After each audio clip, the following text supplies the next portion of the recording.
欢迎收看《洪流洞见》，在世界洪流中一起洞见未来。我是洪淑芬，今天为您邀请到的是刘德海教授，老师好。淑芬好，各位观众大家好。刘德海教授第一次来参加我们的《洪流洞见》的节目哦。那他长期研究的是东北亚国际关系，同时呢是精通韩文、日文、中文跟英文哦。那同时呢也是非常多老师的老师哦，所以呢对于东北亚这一块的这个国际研究呢非常的透彻哦。那今天我们要特别请老师来跟我们分析一下这次从南韩到日本以及到台湾这整个第一岛链的关系啊。那我们首先来看到在2024年的12月，这个月份对于南韩来说是历史上非常重要的一个月份，因为呢，南韩总统尹锡悦在3号突然的宣布戒严。那当然，后来历经了非常多纷争之后，14号的傍晚，他正式遭到国会的弹劾。那老师怎么看？因为在历史上啊，南韩尹锡悦算是第3位被弹劾的总统了。那接下来南韩的未来以及他会有什么样新的发展？我们知道说，现在他的一个代理人就是这个国务总理。韩德洙来代理他，那接下来南韩会怎么走呢？现在呢，韩国就是陷入一个不定的局面啊，因为呢，当然有可能因为宪法的法庭的通过，然后尹锡悦下台，对，但是只要有一票说这个不赞成弹劾案，那尹锡悦就可能回锅了。只要有只要是少那么一票的话，他有可能还继续做下去。对，所以说这就是为什么尹锡悦就赌这么一把。赌我就是你这个检察方要求他要去那边去接受这个讯问，他就不要去。对他也要展现出来，我还是总统啊。对确实韩国内部也在辩论说，他现在到底可不可以还有总统的这个免权？是，就是他现在职务是已经全部卸下来了，还是说他还是有可能？他职务卸了，但是他还是总统。所以说，除非叛乱罪确定他是叛乱，那他才不能够享有这个总统的这个免被侦查的这个部分。所以他现在是暂时没有这个总统的职务，但事实上他的身份还是总统。对，但是他现在就是要等这个宪法的法庭，要开庭的话，对，他要上去为自己再一次的辩论，是说他一切都没有非法的行为，都是合法的。那但是检方现在要求他，你说合法就是说你通过了内阁会议讨论之后然后做出这个抉择，不是你个人忽然间想起来就这样做的那他现在这个目前来讲，他坚持不交出这个内阁会议的这个会议记录。那内政部长讲说没有会议记录，那就不能证明有会议啊，对所以现在目前来讲的话，就是一个僵局。对，当然尹锡悦还有他的盘算呢，他要故意往后这样一直拖，这样子会对在野的这个来讲的话，共同民主党尤其李在明呢，他其实现在已经有一个案子，对说他这个违法竞选，所以他已经被判了1年的这个徒刑，那还要进行2审3审，所以这2审3审如果定验他要被进监狱关1年的话呢，他就失去了选举总统的资格。所以对于在野党来说，其实并没有占到太多的优势。对在野党呢，就也有这个危机，所以他们要快，他就要慢，这样子呢才能够把这个拖出来，然后尹锡悦还有一线生机的。所以这个期间就时间上来说，还要蛮长的时间才能够确定尹锡悦到底是不是还有总统的资格，还是不是还能够继续来执政。所以这段期间对南韩来说是变成是一个空窗期嘛？是有这个国务总理代理嘛？那也不能说是空窗期啦，但是整个国家确实是乱成一团嘛。大家都在讨论这个尹锡悦到底应不应该立刻去职啊？对，那合不合法什么样才是能够让他去职啊？所以目前来讲，里面的这个舆论竞争的非常激烈。老师你怎么看？就是说现在南韩的如果是有新的总统的话，谁会是谁呢？因为现在包含了在野党的这个李在明，他自己本身有案件在身，有官司在身。那如果是会有一个新的面孔出来吗？这个还不敢讲，因为现在这个韩国的政治永远是变化多端的，大家都有用尽各种招数来维持自己的地位，然后来继续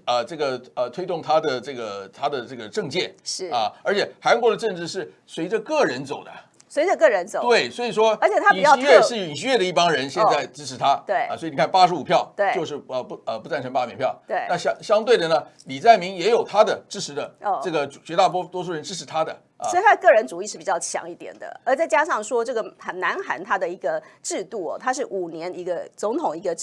一个年限，所以跟其他的国家不一样。有一些国家其他人可能说连任啊2届啊，可是对于南韩来说，它一次是5年，所以基本上跟其他国家这个选举制度不一样，所以也造成了它的一些不同的制度的一个影响。其实这就是韩国的历史了，因为前面的总统一上去就死不下来，所以呢，干脆我就给你定，你就只有1年，对。一届只有1届，对，只有1年，原来是7年，对，也怕你搞太久，那好，现在就改成这5年，对，就不得连任，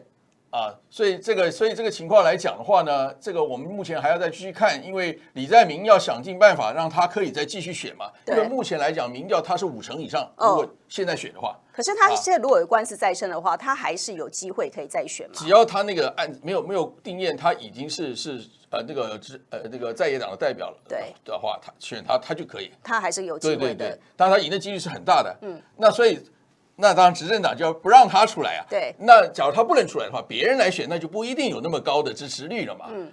所以这个来讲，无论是在野党内部也在斗争，因为李在明下那就是有人可以上去啊，像国会议长他就有可能上去啊，那这边来讲的话，我就是故意拖下去，我要让你们自己先行分裂，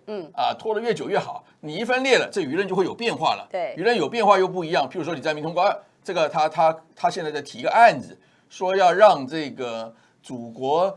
这个革新党曹国，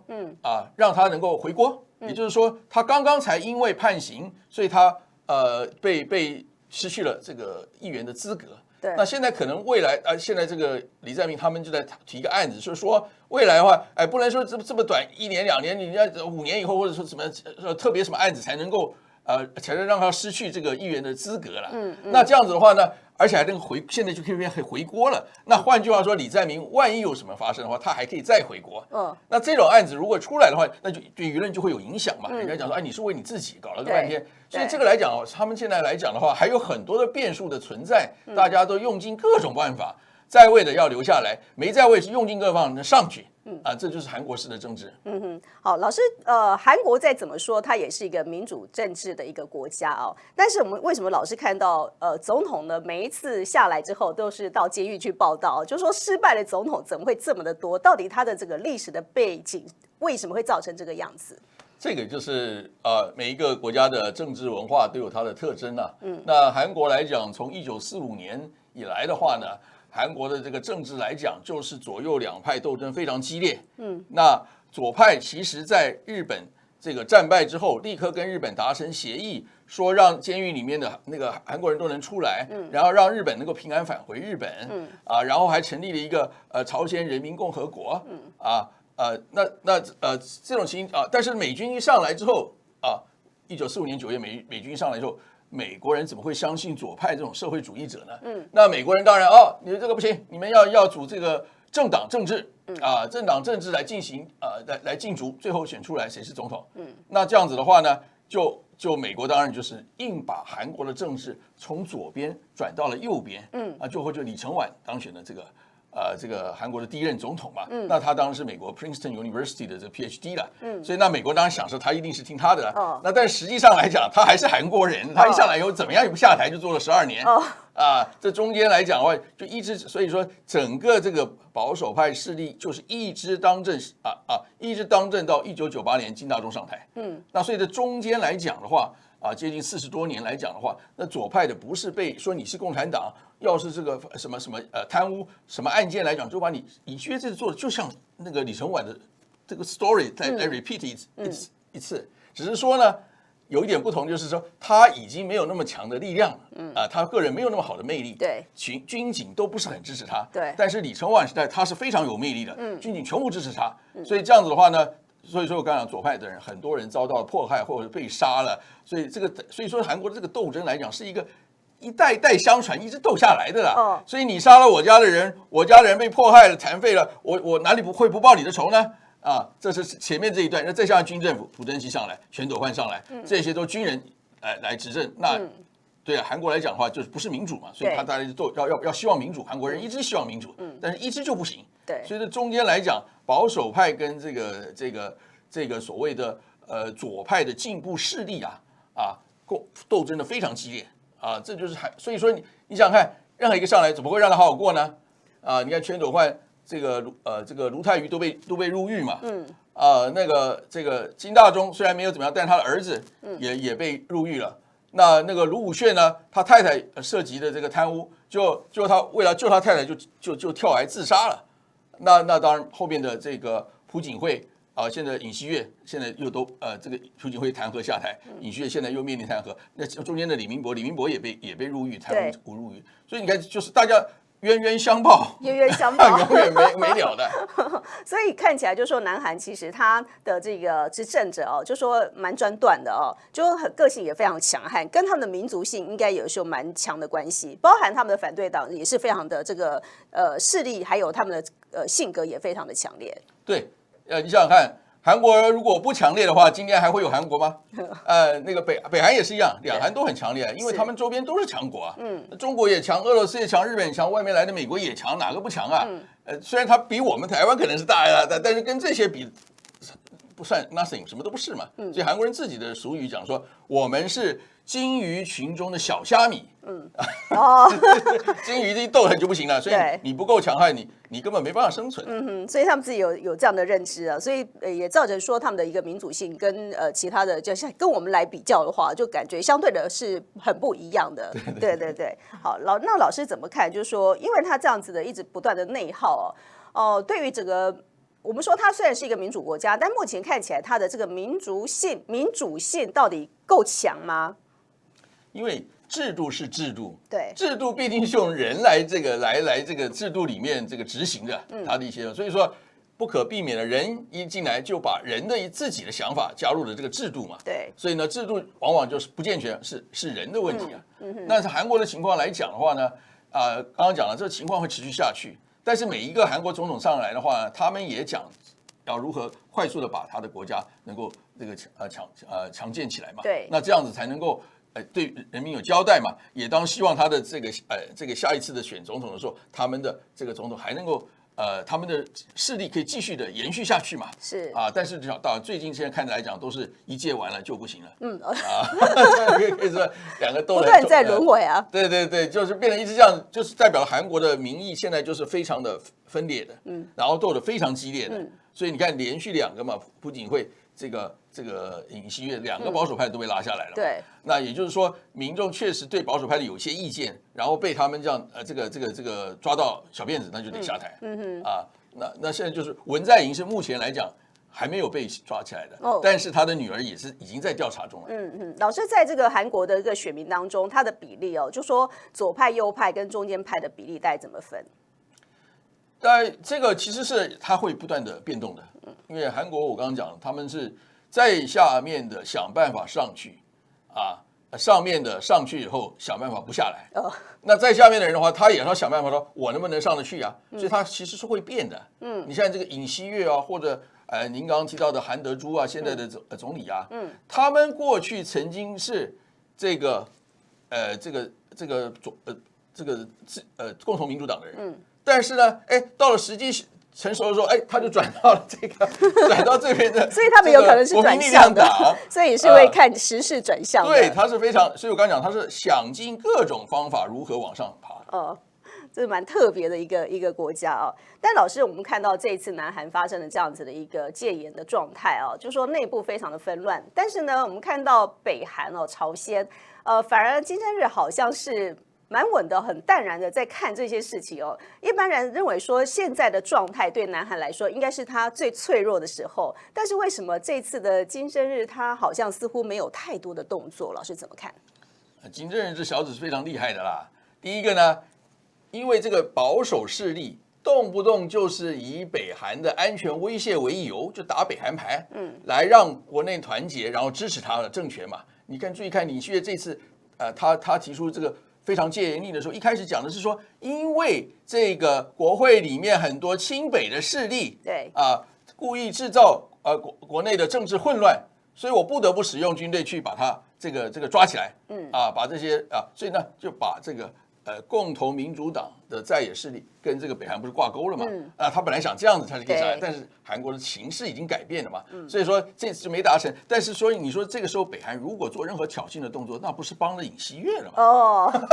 对，那不是他这样讲你就这样做，那不是帮了他吗？当然不是。还有另外一个更重要的，这个金正恩心中现在只有川普。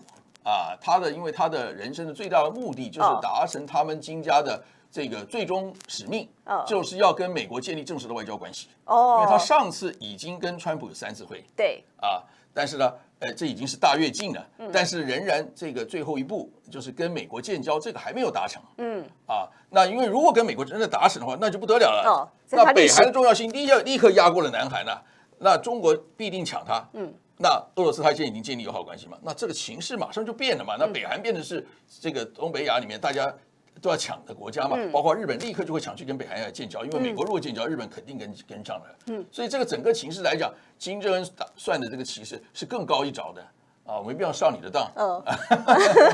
所以我以为说，他为什么好像伺机而动，好像没有太多的动作？原来他看的是更远的，他看的是美国在川普接下来跟他的关系的一个建立的方面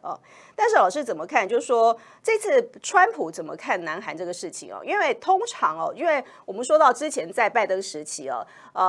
韩国、日本他们跟美国是有一个美日韩的一个同盟的关系。那再怎么说，美方在这个南韩、在日本都是有驻军的。如果南韩你要发生什么样的戒严，或者说你要有什么样的动作，再怎么样都应该跟美国知会一声。不过目前看起来似乎好像是美方所透露出来讯息是南韩、尹锡悦都完全没有说，所以对于美方来说似乎没有办法去掌控到南韩。老师怎么看拜登怎么跟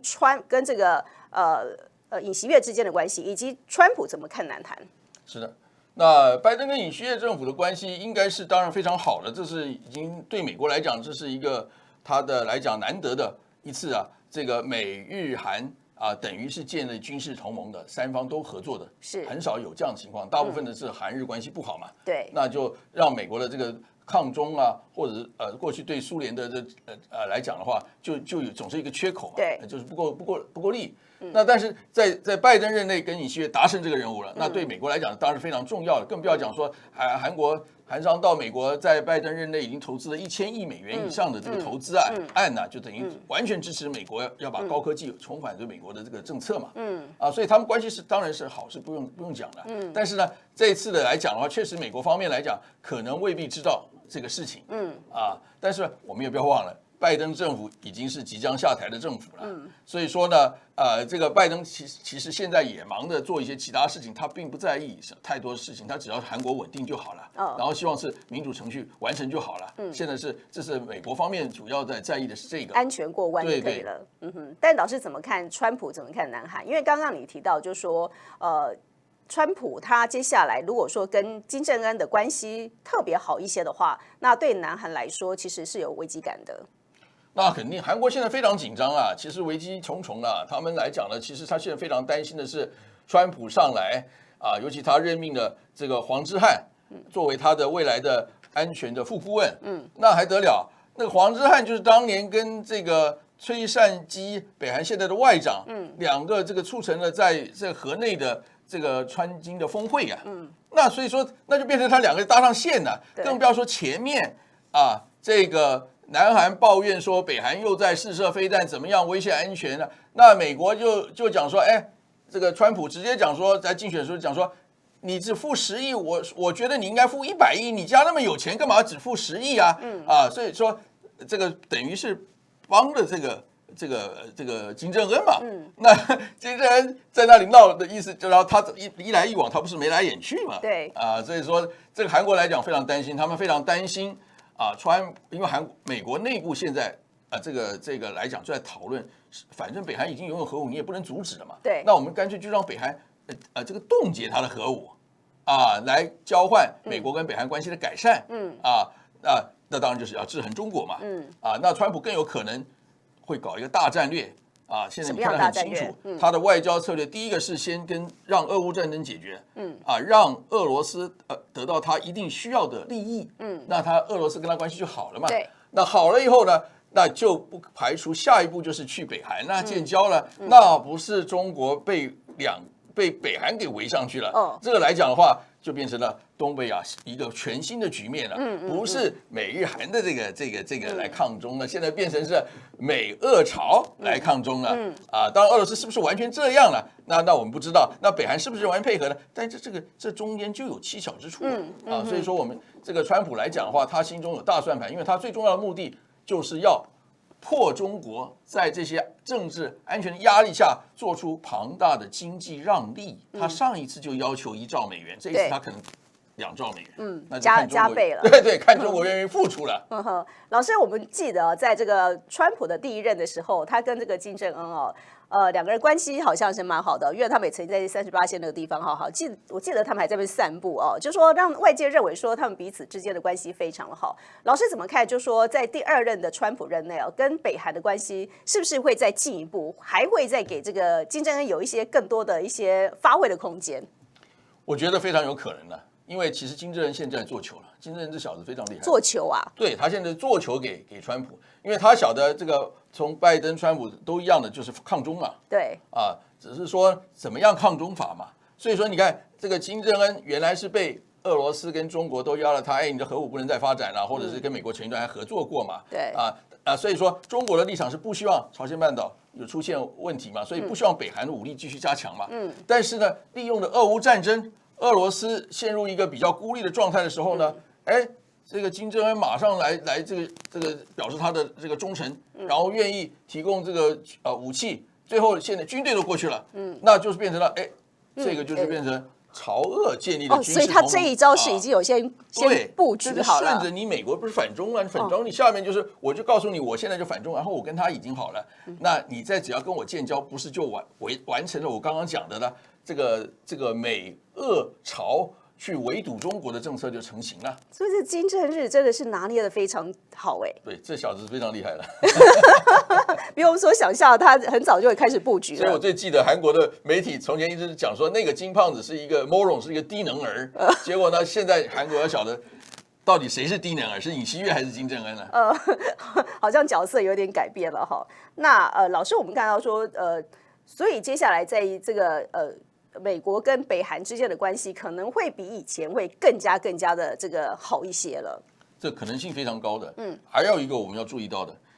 在河内的峰会，这个川金不欢而散，金正恩非常火大。但是川普这个人非常厉害的。他后来借着到日本的这个去开峰会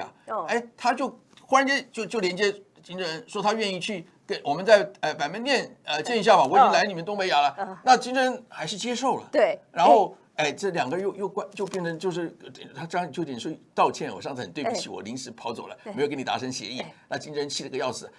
坐了个60小时的火车到了河内了，为了就要跟你签个约，结果您老拒绝了。那当时他国内当时有人要这个诉讼他嘛，所以说这个是这样子。那然后呢，他就安慰他，等于就是这家关系又拉回来嘛，就有了一个后部嘛。你看现在所以他们就有可能就可以重新的恢复他们之间继续下去的这个。honeymoon 就可以开始了。老师，我们看到就是说元首之间的一个会面，有时候会透过一些国际的一些同盟的会议或者说一个比较大一个场合来见面。但是如果对于川普来说，他一直希望发展的是双边的关系，所以对他来说，什么时间、什么点，对他来讲都没有什么问题了，他随时都可以来进行。他就是大交易型的，他就是认为就跟最高的总裁或者是过去是经贸谈判嘛，总裁嘛，那现在就是跟国家最高领导人有实权的，我不跟你一些废话的，下面谈来谈去谈什么用？我们2个大了我就下马，我自己就可以达到结果是怎么样？我不跟你胡扯浪费我时间所以说他是完全是现实主义里面的，就是说只有大国外交，然后只有符合自己的利益，这就符合美国的利益。对所以说这个来讲的话呢，所以说他的盟国或者中小型的国家。很难有什么表达意见影响美国，除非你真正有很厉害的这个外交手腕否则的话很难这个达到目的的。好，不过我们看到刚刚提到这个南韩哦，那因为在拜登的时期的美日韩是有一个比较强的一个同盟在，但因为现在川普上来之后，是不是呢？美日韩之间还有这么强的同盟，现在可能会再打一个问号，尤其现在南韩的状况是如此。但是我们看到这次也蛮特别的哈，就说在这个代理总统哦，就说国务总理韩德洙他在上来之后，他第一件事情他是先打的电话给日本首相石破茂，表明说双方之间在南韩跟日本的外交国防政策会如实的推动，也呼吁双方呢要致力在稳定日韩关系上持续的合作。老师怎么看？就说这个我们看到韩德洙他上来之后，为什么他第一件事会做这个打电话给石破茂？其实这是第二通电话了。第一通电话是直接跟拜登的。第一通。第二通才是石破茂，这摆得很清楚，是韩国外交是优先顺位摆得非常清楚的。对。所以说他这个给石破茂来讲的话，因为石破茂本来他们这边是要派菅义伟先去1月初先访问韩国，然后为这个石破茂铺路，下面就是石破茂要这个当首相出访第一国本来是韩国的，是，但是因为韩国现在一乱，他当然就菅义伟也不能去，他也不会去了嘛。对，那对石破茂来讲，可能还是一个很好的一个机会。什么样的机会？我们看的好像日韩跟美国很好，对，但是我们也知道他们两个有余量情节，也是竞争的。韩日之间都在讲说谁才是美国东北亚的最重要的盟邦。那日本说是我，韩国说是我，要不是我站在前线，你日本怎么会有安全啊？反正他们两边就是争这个。所以说石破茂一看，你那边大乱太好了，我就赶快就有点争宠的感觉。对啊，安排跟美国的这个川普来赶快先会面。但是他第一次出招，川普说我就拒绝他了，就说不提。对那个，但是呢，日本这方也还是很厉害的。他立刻就派了这个跟这个安倍的前首相安倍晋三的这个遗孀嘛，安倍昭惠，对，还有呢日本很有钱的这个软银这个孙正义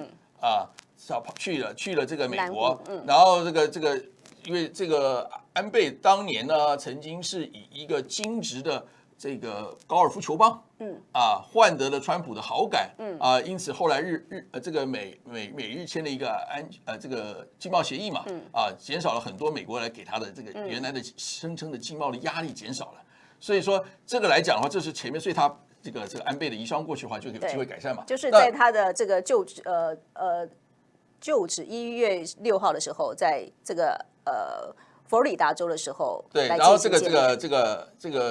孙正义呢，就提议说他要投资1000亿美元为美国制造10万个工作，而且主要是做这个 AI 的，这个还有呢这个新创产业，对那对川普来讲太好了，这个现在他第一个冲过来。给我这个优惠，那我下来他就也是要这样做嘛，那这样子其他的外资就可能会更多会跟着来了，所以说川普当然很高兴了，所以川普就改口了，川普讲说这个如果是石破茂要希望在1月20号之前见我也是可以的，所以现在已经就变成顺手推舟，在这个石破茂在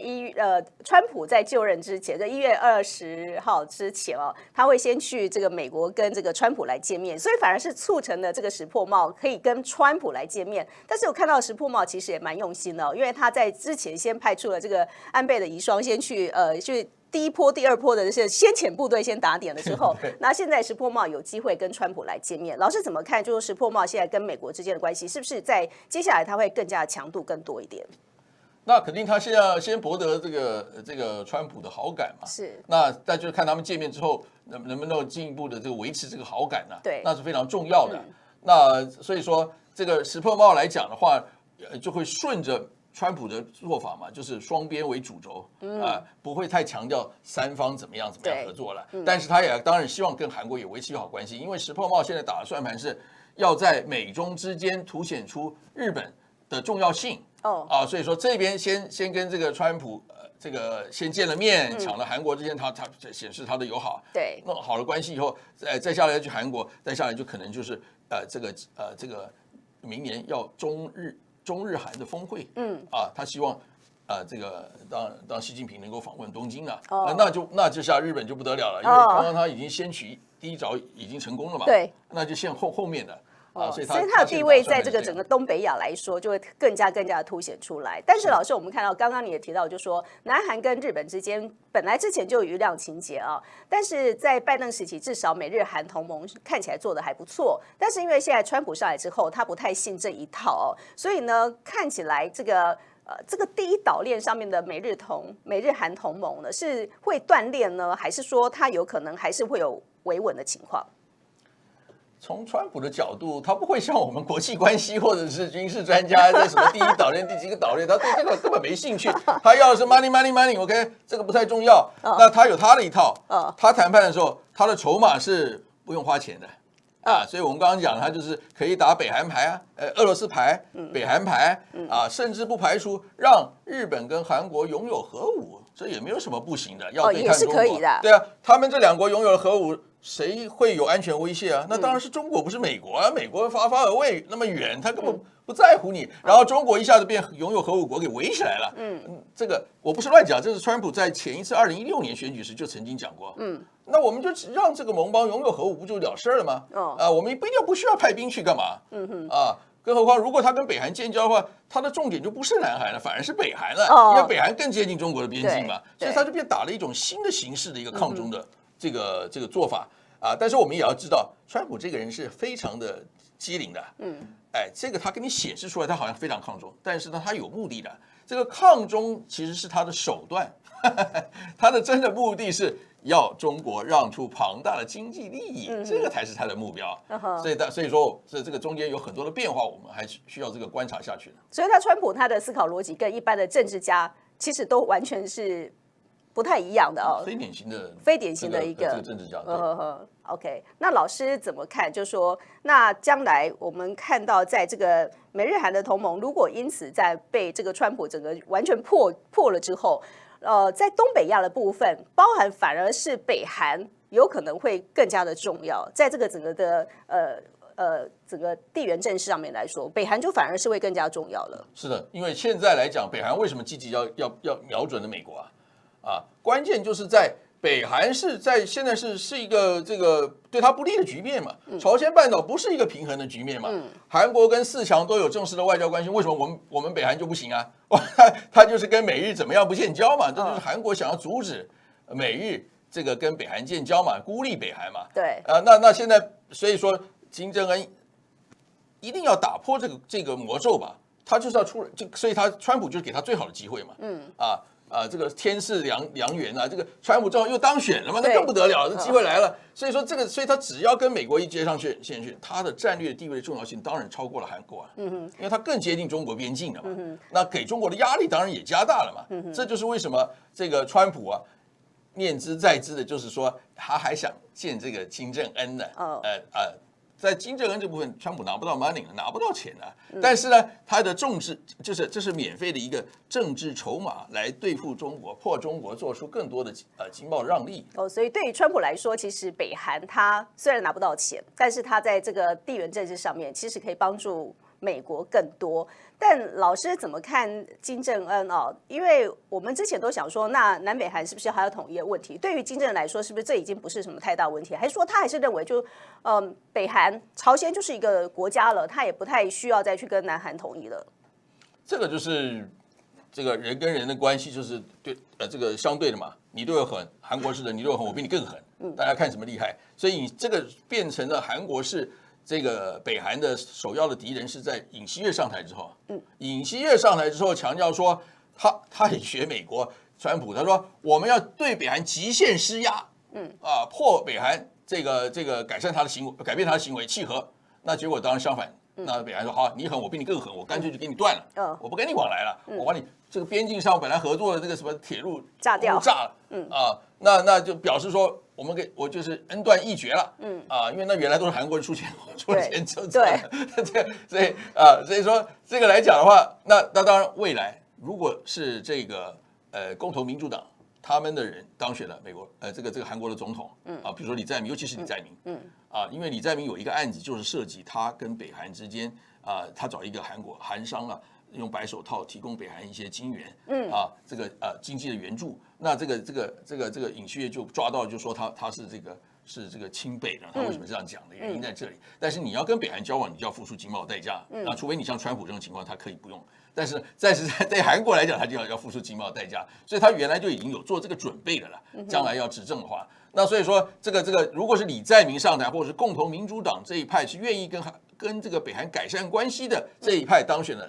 韩国的总统的话，那他就会跟北韩就可能会要互动，但是当然还要韩国这边采取主动，北韩才愿意互动了。那还是有可能变化的呢。这个外交总是要有弹性的嘛。那现在他的目标当然是最重要，还是美国的关系。美国关系一搞定，那韩国不找他才怪呢。对不对？这个就他是厉害的。所以如果是李在明他上来的话，那可能南北韩之间的关系又跟以前又不一样，完全又会重新再洗牌，就会慢慢改善关系了。但金正恩他也会接受跟南韩之间的关系的一个改善。因为金正恩其实也是需要钱的，他的经济，他现在就是忍住了经济，就在这先要顾这个政治的利益嘛。那他一旦他得到了这个政治的地位，我刚刚讲他已经跟美日都建交了，那钱就大笔钱就冲进来。第一个，日本就要付出120亿以上的美元的这个战后赔偿，日本一直没有赔偿。那北韩那边从前开价开到了120亿美元，那当然日本是还可以喊价，但是如果日本是最后一个跟北韩建交，那他几乎没办法喊价了，就拿钱就是要赔了。对，那韩国这边假如是李在明上面，当然肯定会送钱过去了，那就变成了那你就看你中国要不要来了嘛，那这一下他就钱就一大堆过来了嘛，美国这方也有可能到北韩去投资，都不排除的可能性了，那整个形势就逆转了嘛。所以整个东北亚可能在未来几年之内，可能改变会非常的大。对，如果像刚刚讲的这个戏码的话，那真的是改变很大，北韩立刻就变成一个很重要的一个国家了。OK， 所以在这个美国，那美国也不可能说让它变成独大吧？但是最重要就是把它推到了抗中，推到了最前线嘛。因为这川普很容易这样对国人交代啊，从来没有一个美国的总统有这个能力把这影响力延伸到北面了。我们不但延伸了，我们还跟他建交了。那抗中有没有达成目的呢？那当然达成了目的，那马上大家一阵拍手，他就马上就支持率就大增了。如果按照这个戏码的话，对川普也是好的。对，都大家金正恩跟川普都是双赢。都是双赢。好，但是对中国来说，应该也不会乐见于这样的一个情况发生。好，我们接下来看看中美台的关系啊，就说因为最近这个台湾。我们看到台北、上海双城论坛哈，因为最近才刚落幕，那这次也历经了非常多的事情哦。因为我们看到就是包含民进党不断的在这里头呢做很多的事儿哈，那包含就是上海副市长要来，那上海的这个国台办主任要来哈，那也是做了阻挡这样子。那老师怎么看呢？这一次我们觉得在海基会跟陆委会这两边的关系哦，对于跟这个在对岸的一些交通往来，那当然在过去似乎是已经断线的一个状态。那这一次大家本来期待说，是不是还会有一些春暖花开也好，或者说一个好的开始也好？不过目前看起来似乎还是政府的态度还是阻挡的。其实我不是这么悲观呢。我觉得其实这次中间操盘的应该是赖总统他自己吧，因为呢，显然他已经注意到了国际情势在转变了，所以的话呢，但是呢，他的个性是很强，他不会说我先示弱嘛，那尤其两岸，他当然不会对这个对岸示弱嘛，所以说，那他这个蓝营既然提了这个马龙来台湾访问，没有拒绝，对，那然后呢？这次的这个台北上海论坛，他也没有阻止，没有主角，所以马龙呢，他就让这个民进党那边就做一些这个他们的立场的宣示啊，来这样子弄一弄嘛，对不对？但是他还是来了，对，也让他去做了一些有限度的这个访问嘛，然后这更重要就是台北这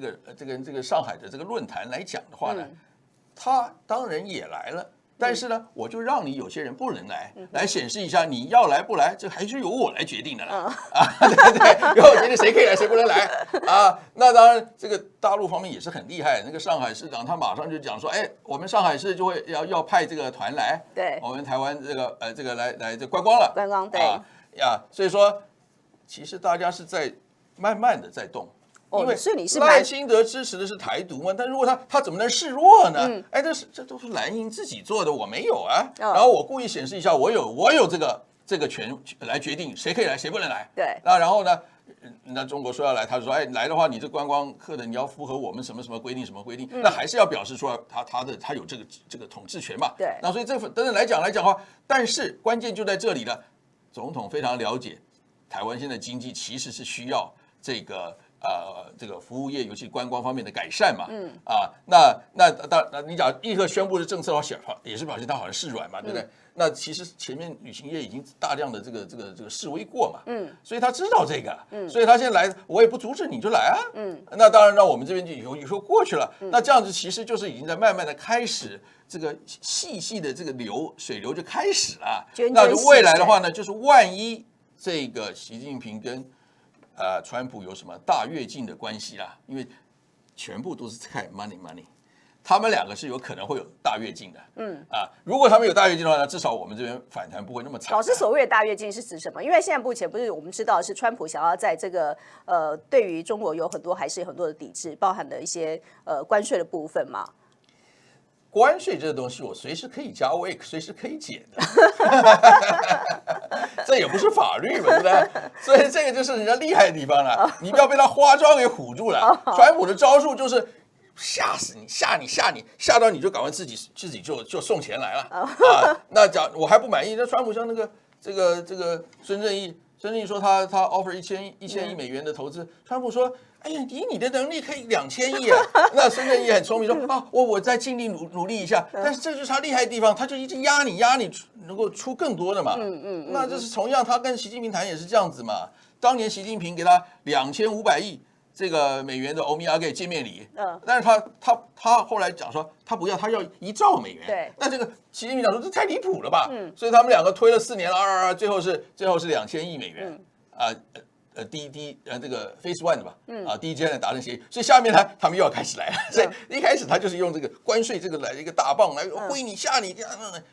所以中方也说啊，我对各种这个 critical minerals，我还有这个稀土啊这些东西，我要开始来这个禁止对你的这个出口，那大家互相用招，先是这个讨价还价之前嘛，就是有先互相告诉你，我有这一招，你有那一招，大家看着怎么办？那最重要是上桌谈，现在其实中美两边都已经经过了这么8年来的这个川普4年，拜登4年嘛，8年来的这个几乎8年来讲，大家彼此都受伤了，大家都知道那现在就是看你讲说，你是要继续伤下去呢，打七伤拳呢，对，还是说呢，大家可以调和一下，彼此都能够在国内得到更高的支持率嘛，那习近平也希望他的经济能改善呢，你看他做了这么多这个政策，也不是立刻就见效了嘛，那美国这边也是一样。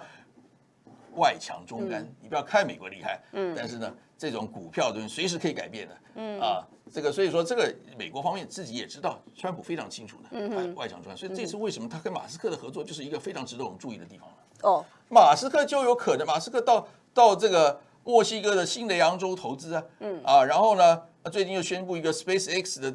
这案也要在墨西哥做嘛，所以现在美国其实在 Arizona、Texas。墨西哥他们已经成了一个高科技的园区，那现在就剩下了这个宁德时代是不是能够到墨西哥投资，就帮他生产电池了？因为他一半的电池来自宁德时代那这一下不是就谈其中的一个 deal 的一个部分呢，就可能让中国参加 CPTPP。那宁德时代就可以来投资了嘛？那这个当中国要，比如说中国要对国美债要买1兆美元的美债吗？或者怎么样大家或者到美国来投资也高科技产业也不排除这个可能性只要有钱，川普什么事都可以处理了。所以这个都是有可能的。老师怎么看？就说川普在上任之后，他会多快的速度到中国去访问？我觉得不急，不急呀。因为这个是绝对在后面的。因为老大最后。2个老大坐下来，那是最后的嘛。那你坐下来的时候，桌上里面筹码我刚才讲的这个北韩筹码，这个俄罗斯筹码，这个韩国筹码、日本筹码，我都放满了，我再给你对那中国也是跑去这个秘鲁我到你家后院秘鲁巴西我也搞好了，我们都有筹码，你看怎么样那你说这个，我说那个，那你怎么样，我怎么样，大家沙盘推演一下，最后就看看。大家还有这要和还是抗嘛？还是又抗又和？那就是看他们两个最后坐下来谈的结果怎么样。但老师说，你如果说这个川普跟金正恩眉来眼去，然后2个人之间呢，在未来达成一些比较好的一些其他的要进式的共识的话，那中国应该是不会等闲视之，应该还是会有一些动作吧？中国也不是傻子，金正恩也不是傻子。如果大家还记得，当年金正恩透过了这个文在寅，帮他弄成了不但他们两个的峰会先嘛，然后在这个川金峰会嘛，对啊，我们要特别注意的是，每一次他跟文在寅会面，他跟这个川普会面的前夕，他都先去访问一次中国，一共去了4次，习近平最后在2019年才去，对啊，所以说这代表了金正恩这小子聪明的不得了啊，他不会让他桌面上没有一个 bargaining chip， 怎么可能嘛？他这次就用了俄罗斯啊，那一旦他跟美国这边搞定要谈要峰会的时候呢，他又去跟中国也会改善关系，所以中国也不必太紧张，反正就是中国了解的这个金正恩也是掌握了，他们之间还是有一定的这个互利的存在，因为金正恩呢，他需要这种牌嘛。来这个改变他的这个困境嘛，那但是他如果真的要改变困境，真的要跟川普坐下来讲，你想看他一个人，他的小国的领导怎么对世界第一强国来谈呢？那他当然要筹码了，对，已经有了俄罗斯还不够，再来一个中国，那再跟川普见面的时候，他就不会觉得后面有风，觉得你看我有中俄都支持我那当然这个还要看他跟这个川普之间的互动是如何来决定。老师看到就是说，这个在东北亚在未来可能会有一些很多的一个新的一个变局哦。但是我们回过头来看看台湾哦，台湾在怎么样去自处呢？那刚刚老师也提到说，赖清德其实应该也有看到这些一些变局了，所以他其实虽然自己脸上不好，示弱哦，但是他还是透过就说好，那我就让蓝营的部分，你蓝营去交流，我就是默许你去做。所以他接下来是不是用这样的方式，慢慢的去跟中国大陆来做一些的这个交流？那当然有可能啊，既然有大陆人来，那他跟大陆人的沟通或者传讯息就不需要我们这边派使节去那边，或者是怎么样派谁去了嘛？那这个就来讲，就是已经就开始，实际上有人来，肯定会有沟通了嘛。那这沟通只是秘密，当然不会公开这样的因为他要保住他的面子嘛。那这些所以说有互动，那就开始就慢慢就会有一些政策上的变化就会出现了嘛。对但是他厉害就是他不主动我做让步然后但是呢，这个他想蓝营自己会这样做，我觉得蓝营替他打前锋，然后到真正需要的时候他才出手，到时机成熟嘛，尤其是时机成熟，舆论比较成熟的时候，他就有可能。就是陆委会就要出手了，或者海基会就要出手了，当然通常海基会先出手了，就跟大陆就有一些互动了嘛，对的，所以这个很多政治外交都是要有弹性，要有智慧的。老师，那是不是蓝营也看到了这一点？所以最近我们看到，包含了马英九前总统也有很多的这个访问大陆的一个行程哈，或者是这个带大陆的学生来到台湾的一些行程。那另外还有就是王金平也有一个和平中岛的一个联盟的一个组织那希望在两岸之间有做一些交流。老师怎么看？就是蓝营现在是不是也发现了，其实这一条道路对于国民党来说，其实是未来可行的？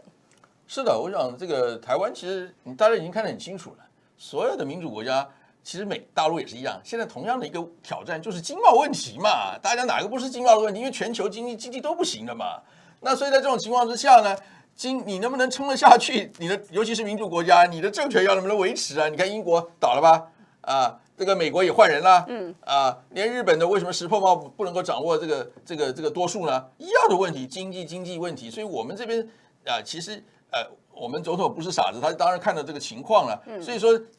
这个两岸之间有一些互动，蓝营的做法就是完全正确的嘛。那日本的外交里面就有这样子的，当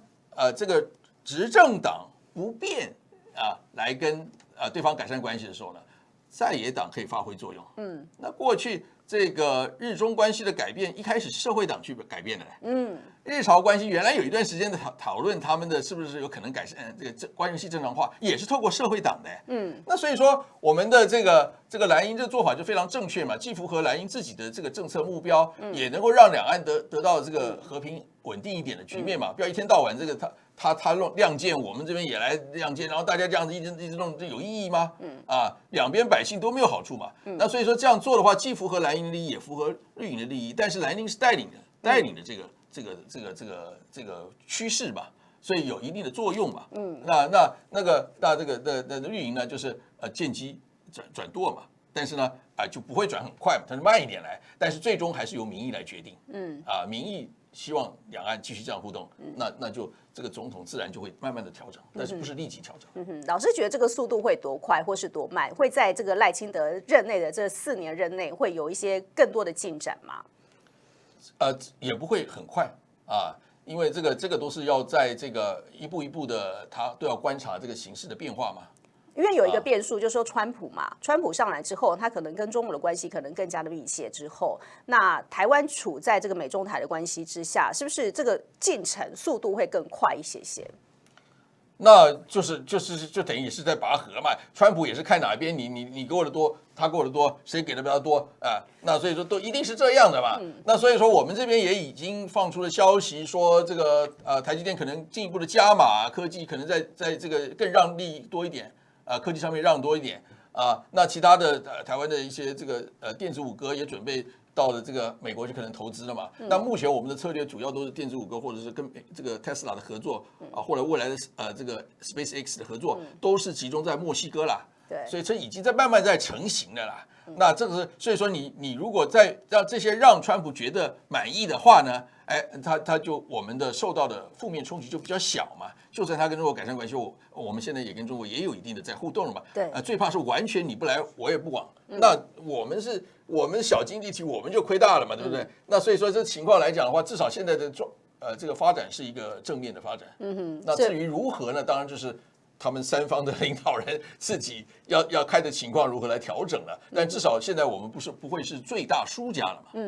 你觉得我们不会是最大输家？因为如果你根本我们跟大陆完全不往来的，你就不知道他们两个在干什么嘛。然后他觉得说你根本就不理我，那我就可以。我才不管你的利益如何了嘛。但是如果至少还有互动的话呢，这个就是大家总是要想一下吧，对不对？老师会不会有一些，就是说可以闻到一些味道啊，就是闻到一些就是说改变的方式哈？比如说像禁团令解除了哈，会不会是一个讯号，或什么事情突然之间打开了，会是一个两岸之间的一些讯号？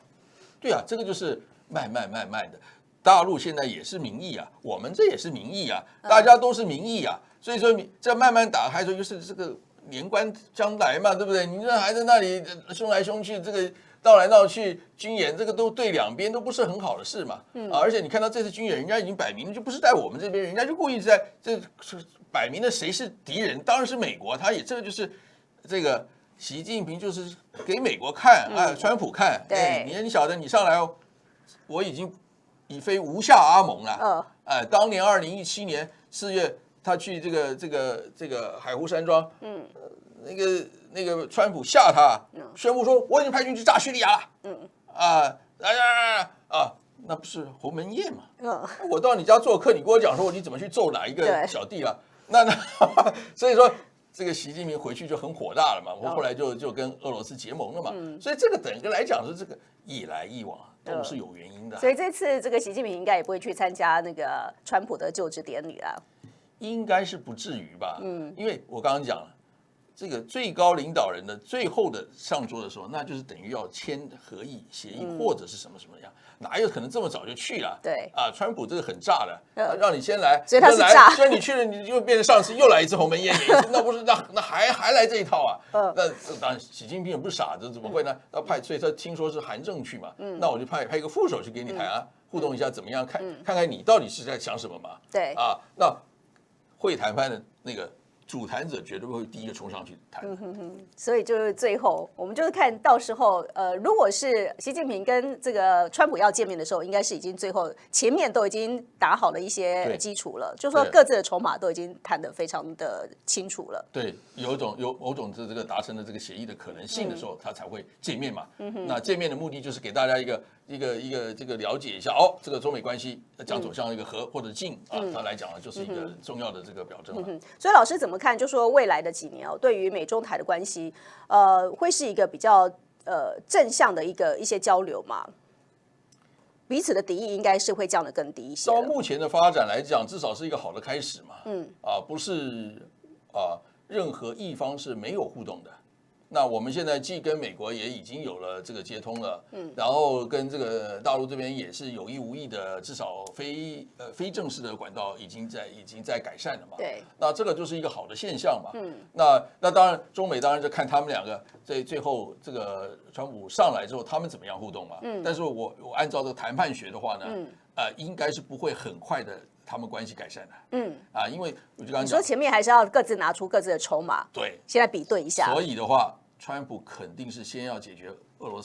俄乌的战争这个部分，第一个要件，第一个是俄罗斯，这也是他讲，他说24小时内要搞定，真的有可能他是这样做的，是真的有可能这么短的时间吗？现在已经情势非常清楚，俄乌到底谁赢谁嘛，都已经非常清楚了。他当然一个电话大家讲差不多就好了，最主要是满足俄罗斯的需求。哦，这一点是还在谈。这个对，那谈的让他差不多满意。然后呢，那就是好这个泽伦斯基，这个 NATO 你就出钱来帮忙安全保障或干嘛？泽伦斯基，你不必废话，这两边我已经讲好了，你就这样子。所以他还是会叫那个北约要出钱出多一点。那肯定啊，那这个川普不会出钱的啦，他说你不出钱我就撤军，看你怎么样。那现在北约的打改，北约已经自动的各国都加强了这个国防的经费了。所以老师第一步可能就是处理好这个俄乌的战争。那第二步你觉得川普会做的是什么？俄乌战争一解决了就有筹码啦，那下面就是有可能跟北韩或者是中东的部分的哪一个部分？现在中东很显然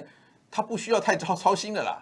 中东现在伊朗面临这么大的压力。他也没必要找事啊，所以伊朗现在面临这么大压力的时候，土耳其反而是崛起了嘛，对不对？那所以这个来讲的话，他这个情势来讲，他不需要太关心的，所以他很可能就是下面就是北韩了。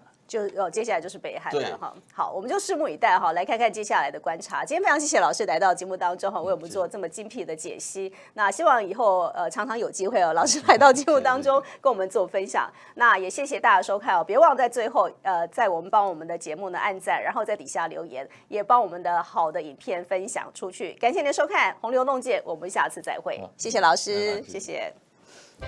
正常饮食还是吃不到足够的胶原蛋白，我都额外的补充，要吃就吃最纯的、最好的旺旺食剂盐德国胶原蛋白生态，原料来自于德国100年大厂，由美国 FDA 最高等级 GRAS 安全认证，是100%胶原蛋白，无添加任何的化学添加物。SGS 检验无重金属、无西药的成分，吃起来好安心。还有一点很重要，就是吸收效果要好。旺旺食剂盐德国胶原蛋白生态以特点的酵素，将大分子胶原蛋白切成专一性活性胶原生态 VCP， 分子最小，好吸收。旺旺食剂盐德国胶原蛋白生态能帮助银发族维持活力与健康，老人家特别需要补充，对更年期妇女和产后妇女也很有帮助。手术后要修复、要调整体质，吃胶原蛋白绝对没错。另外，想要加强皮肤的 Q 弹、好气色、养颜美容，选粉红色的这一款。想要额外强化行动力，全身上下更灵活有劲的，选蓝色的这一款。要吃就吃最纯的、最好的。旺旺食剂盐德国胶原蛋白生态，请上快点购，输入推荐码有额外折扣哦。